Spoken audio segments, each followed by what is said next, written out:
Hi guys, so right now I'm taking out the trash and it's about 8 o'clock at night, and I'm standing outside like by the dumpsters kind of. So I just want to video this because it's interesting and I want to show you how I navigate an open area. So right now I'm by the building. You can probably hear it echoing if you're blind, and if you can't, if you can see this, then you know that I'm by a building. So I'm going to try to handle this with the trash and the camera. I don't know how this is going to work, so I apologize. So I'm going to try to like talk you through it while I do it, because it might be really hard to show you while I'm walking.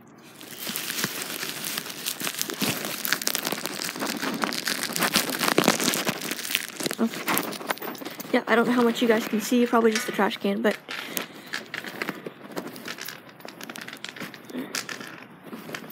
So I'm going to walk straight, and I'm tapping my cane so I can hear the echoes, because sometimes I can hear it when I pass it. I'm not hearing it. I think it's up here though. Okay. Yeah. So I can actually feel that with the pressure change on my face. So I can feel the shadow of it, kind of. And there it is. So it's really not that open area. It's just kind of confusing, because there's really no way to actually get here. You just gotta have to go for it and hope that you hear it. Okay. That's loud. Alright. So I'm gonna head back inside, and so basically I just go straight from the dumpster to the building, and then I did get lost one time out here whenever the first time I took out trash, and I had to call the I had this app on my iPod called Be My Eyes, and it's basically where I can talk to a sighted person. It's like FaceTime, except it's not, and you don't know the person. And they helped me find the door. They were like, oh, it's over there. So I walked around for like 20 minutes because I couldn't find the door. Because see, once you walk out, I kind of have to veer over to find the garbage can. And I go straight across to the building, but then I had to follow along the building, so I kept getting confused. Because see, I don't know if you can see. I'm going to back up to where I was. I don't know if you can see all these open areas, like this right here, and then I'm going to go along the wall. There's I don't really know what this is. And then in here, I thought I was supposed to turn, but this is, I don't know what this is either, but. So that's an open area that I thought was the door, but it's not. So, I learned that the hard way. Literally, I spent 20 minutes out here. It was freezing. And there's people that walked by and asked for help, and no one would answer, so. Here you go. Oh, thank you. You're welcome. I heard you and I was like, oh my gosh. Oh, yeah, I'm videoing. Oh, okay. Sorry. Yeah. Oh, you're good. Okay. Sorry. I'll let you figure it out. Oh, thanks. I heard your stick and I was like, oh my gosh, something's out there. And then I was like, scratch you. Well, thank you. I appreciate it. You're welcome. Yeah, I'm making a video for YouTube, so. Oops. Oh, what the heck. Okay. Almost got it broken.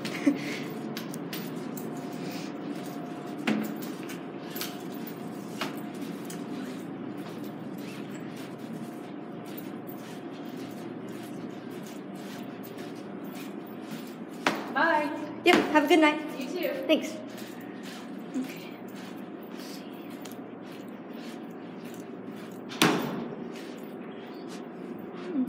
Turn here. Yep.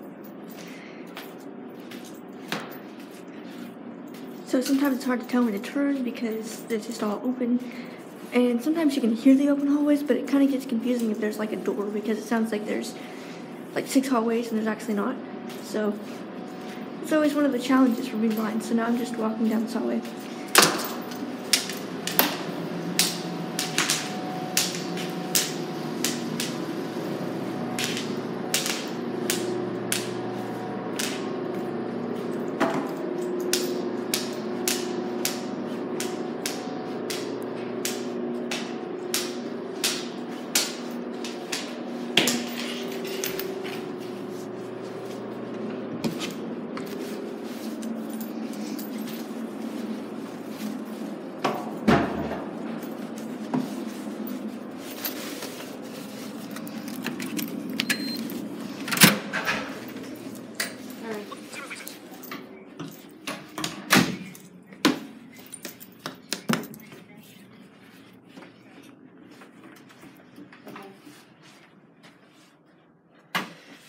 Okay, so I apologize. Let me turn on some lights here for you sighted people. I don't know how much you can see with videos in the dark, so here we go.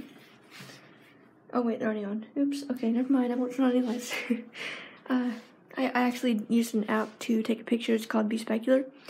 And you take a picture of an item and you attach it to, I'm sorry, I don't know what to show you because I'm not really doing anything. I'm just sort of just walking. Anyway, so back in my room now, by the way. So anyway, this app called Be Specular. It's basically you can take a picture of an item and ask a question. So I could take a picture out the window and say, hey, what do you guys see? And so you can record your question or type it, or dictation, whatever you prefer. And I would show you, but I don't think I can do it on video because it's an iPod. And unless I had someone else's phone, then I could video on their phone and then send it to myself, do iMovie, attach it to like the video, stuff like that. Excuse me, but I don't think I can do that, so here it is. So, so basically what this app does, you take a picture of an item, you ask a question, either recording or texting, and then it sends it to a group of like however many sighted people you want. So probably like 20 at the beginning. I think it might be 10. And then they start replying, and it takes like maybe, I don't know, I think it took me like 5 minutes to get, I sent 2 requests in a couple of days, or probably about 2 hours ago. I was making soup and I didn't know what the cans were. I was like, I think this is chicken, but I don't know. So I sent a picture. You can take as many pictures as you want, so I took like 5. And I attached them to the request, sent it in. And shout out to Carrie from California if you're watching this. Go Carrie. She basically told me what kind of soup it was chicken noodle. But then she also told me how to fix it. She said, it's a condensed soup, so you pour a cup of water in there, and then, so she was like, go her. I love her. Don't know her, but go Carrie from California. So yeah, if you are sighted and you want to sign up for these apps, one of them is called Be My Eyes, and it's basically a video connection. So, and all these are voluntary. You don't have to accept it. You can just ignore it if you want to. But basically what Be My Eyes will do is it'll send a notification to you saying, hey, someone from your region wants you. And you sign up as a sighted person, obviously. And it's a video, so you tell them what they want. So like I could say, hey, I need to figure out what color my coat is. And then I would turn the camera like this to face my coat, and you would explain that it's green or yellow, or I don't really know what color this is. I think it's maybe black or blue. I don't know, maybe blue. I don't know. I know it's soft and comfortable. It has like feathers in it. But anyway, totally off topic. I'm sorry. So anyway, so if you want to sign up for that one, it's called Be My Eyes, and it's a worldly thing. So literally, if you need help at 2 a.m. and you're blind, don't freak out, because if you're in America and you speak English, you can either be connected to South Africa where they speak English, they're on a different time zone, or Australia, or any of these English-speaking countries, any of your language-speaking countries, and they will connect you. It doesn't matter what time it is, because blind people sometimes need that help. And it's up to you. You can be like, I want this much help, I don't want this much. So it's kind of like you have that option to have a sighted person with you, but you don't necessarily have them at your house, and you can't say, hey, you need to leave. You can just say, hey, I'm hanging up now, And then Be Specular is good too, because it all matters with pictures, so you have to be good at pictures. That's why I like Be My Eyes better, because you can actually show them with the video, so you don't have to worry about your camera being off or the picture being blurry. People actually told me my picture was blurry, which is probably true, but I'm blind, and this is like my first time using the camera in general, so probably this video really sucks, because you probably can't see anything right now besides like the wall, or maybe the window, I don't know, maybe the curtains, which I don't know what color the curtains are. So okay, that's a good thing. During this video, I was gonna make one tonight. It's gonna be over etiquette, so blindness etiquette. I gave a presentation earlier this morning about blindness etiquette and what to do if you see a blind person, and don't freak out.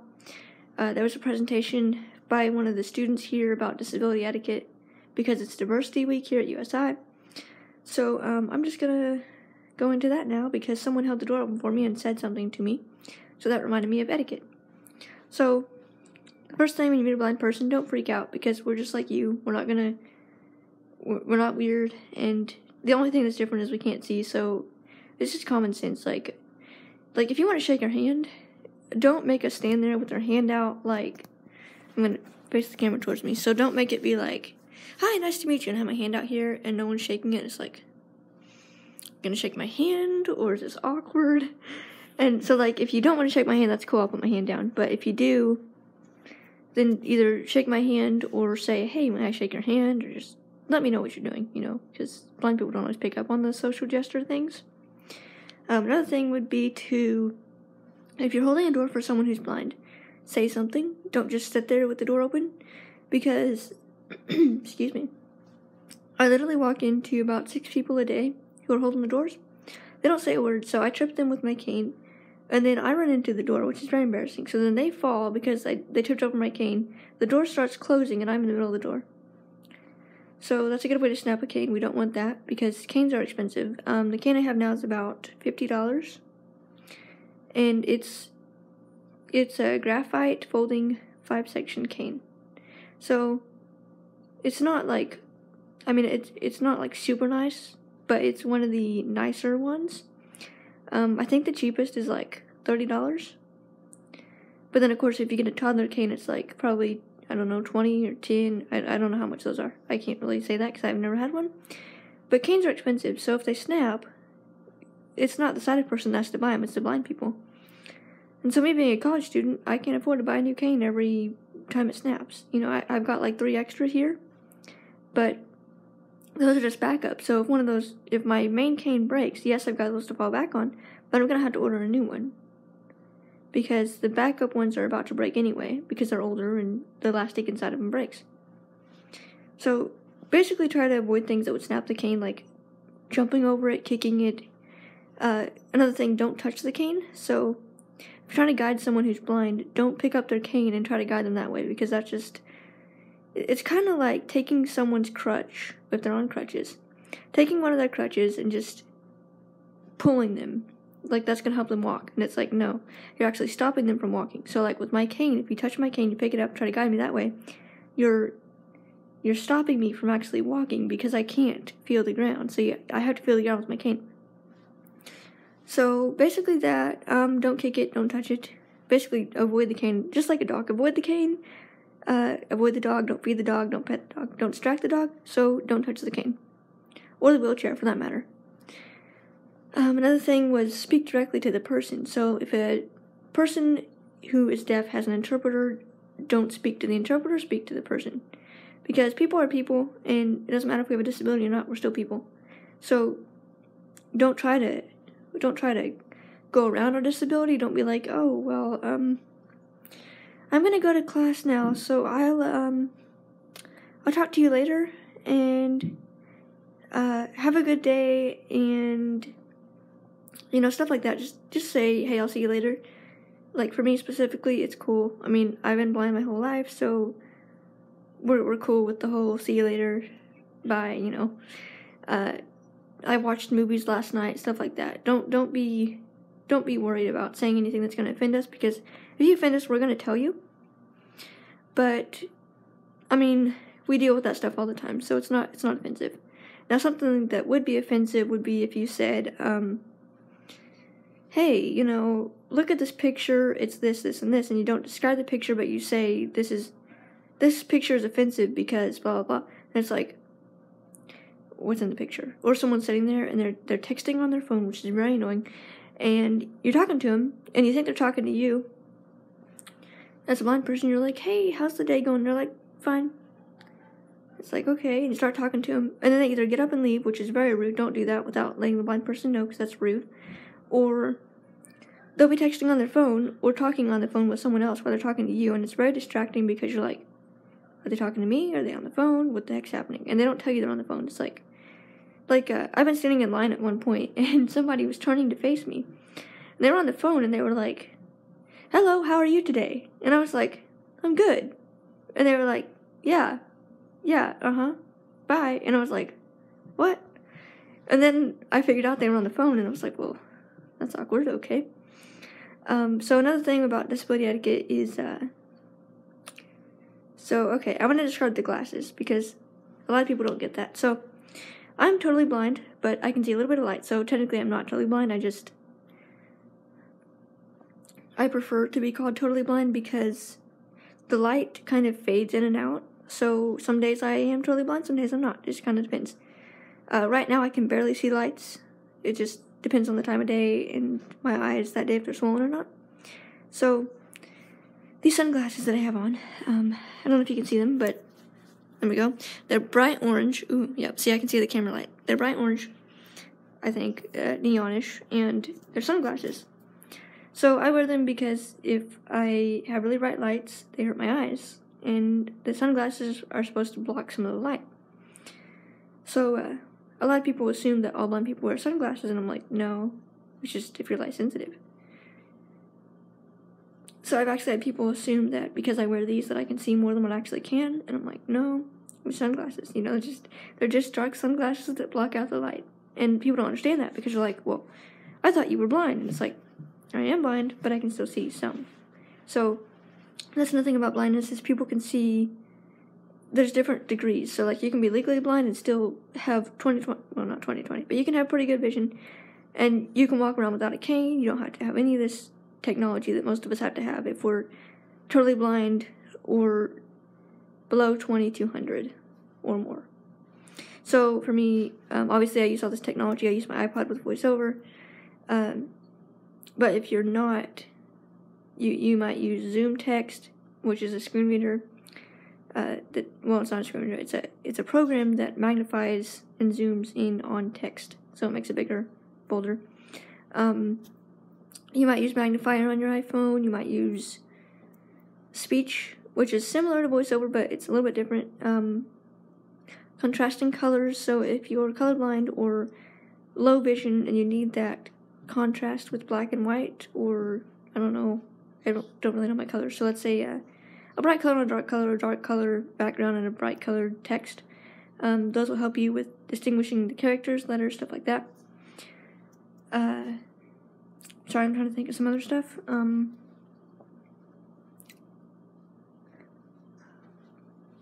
So yeah, that's a big one. Don't kick the cane. Don't touch the cane. Speak to the person. Don't define us by our disabilities. Don't say, oh, well, you can't do that because you have a disability. It's like, yeah, maybe I can't, but I'm going to figure it out. Now, driving is a little bit different for blind people because obviously we can't drive. That would be putting ourselves and others at risk.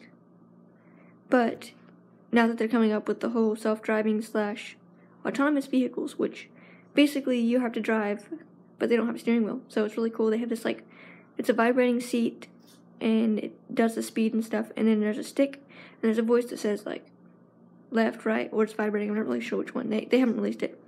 But it's technically self-driving, but it's not because you have to actually drive it. So it's really cool. A little bit different interface, but it's still you get to drive. So if that happens in the future, that's going to be awesome for blind people because we can actually go places without public transportation. Another one is if we have unique routes, don't try to correct us. So if we know where we're going and we don't need your help, don't get offended. We will tell you, we'll say, hey, thanks for your help, but I'm good, you know. So don't be angry if we say no. And don't always assume that just because one person doesn't need help that another person doesn't, because they might. Depends on the person, depends on how comfortable they are with that particular route. So for me, one of my routes is I go all the way around a sidewalk. Like, a lot of people just cross over. I have to go all the way around. And I've had so many people stand in front of me and say, hey, you're going the wrong way. And they will literally grab my arm and force me back. And I'm like, no. First off, don't touch me unless I ask you to. That's another thing. Don't touch a person's wheelchair. Don't touch their crutches. Don't touch anything unless they ask you to. It's just like, it's another person's privacy. So if you were a non-disabled person and you went to touch another non-disabled person, they'd probably turn around and say, what are you doing? So don't think it's okay to do it with us because we're disabled. And also, if you do that, always ask. And just like I said, don't assume that we don't know what we're doing just because of our disabilities. Just sometimes we just want to figure it out. So we might literally walk 2 feet and turn around and say, oh, wait, I do need your help. But it's just the point that we want to figure it out ourselves. And whenever we need help, we will ask. At least most of us will. Some of us will go without asking. But eventually you figure out that you don't have a choice. You need to ask. So, let me see if there's anything else. I mean, most of us are pretty chill with our disabilities, so you can literally come up and ask us anything you want to. A lot of people are kind of freaked out by the whole, oh my gosh, you have a disability, I don't know what to do. And it's like, we're people, so come up and talk to us. We may not be able to answer or answer in a way that you will understand. So like if some people can't speak and they use a communications device and their communications device is broken, obviously they won't be able to communicate with you. But that doesn't mean that your words aren't getting through unless they're deaf, then it won't get through. But normally those people have an alternative way to communicate. So like they have a speech machine or a letterboard, which those are really cool. Ineffective if you're blind, unless they're like Braille, which would be totally awesome. Or a lot of the times people will use their iPods or iPhones or technology, and they have these apps where it's like a picture of an item, and then you tap on it and it makes a sentence. And then most of them have voices, so like you can get it to speak for you in an artificial voice, but it still works. You can still understand it. And yeah, so I'm not going to comment on the whole deaf-blind thing because I'm not deaf-blind. I don't have any experience with a deaf-blind person. But I was going to say, if you did want to communicate with them, me personally, what I would do, and what some people have done, depending on how much they can see.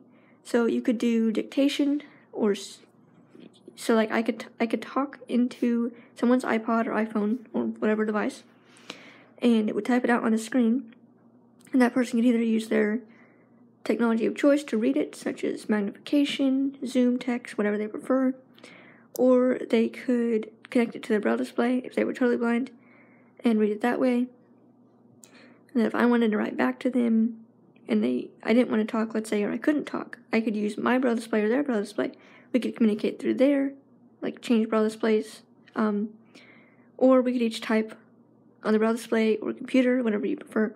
Just kind of depends on the person. So if you ever meet a deaf-blind person, like, just ask them what they want to do to communicate, because most of the time they want to communicate.